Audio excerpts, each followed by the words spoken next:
ରାତି ଅଧରେ ତାଲା ଭାଙ୍ଗି ଲୁଟି ନେଲେ 96,000 ଟଙ୍କା।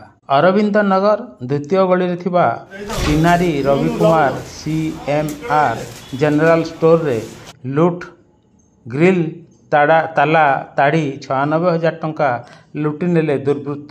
ତତ୍ସହିତ ପଡ଼ିଶାରେ ଥିବା ବିମ୍ବାଧର ସାହୁଙ୍କର ମା ସମଲେଇ ଷ୍ଟୋରରେ କିଛି ଟଙ୍କା ନ ପାଇବାରୁ ଧରା ପଡ଼ିଯିବା ଭୟରେ ସିସି କ୍ୟାମେରା ହାର୍ଡ ଡିସ୍କ ଲୁଟି ନେଲେ ଲୁଟେରା। ଏହା ବିଳମ୍ବିତ ରାତ୍ରରେ ହୋଇଥିବା ଅନୁମାନ କରାଯାଉଛି। ଥାନାରେ ଏତଲା ପରେ ଘଟଣାସ୍ଥଳରେ ପୋଲିସ ଓ ସାଇଣ୍ଟିଫିକ୍ ଟିମ୍ ପହଞ୍ଚି ଛାନଭିନ୍ ଆରମ୍ଭ କରିଛି। ରାୟଗଡ଼ାରୁ ଧରଣୀଧର ପଟ୍ଟନାୟକଙ୍କ ରିପୋର୍ଟ, ଜନମୁଖ ନ୍ୟୁଜ୍।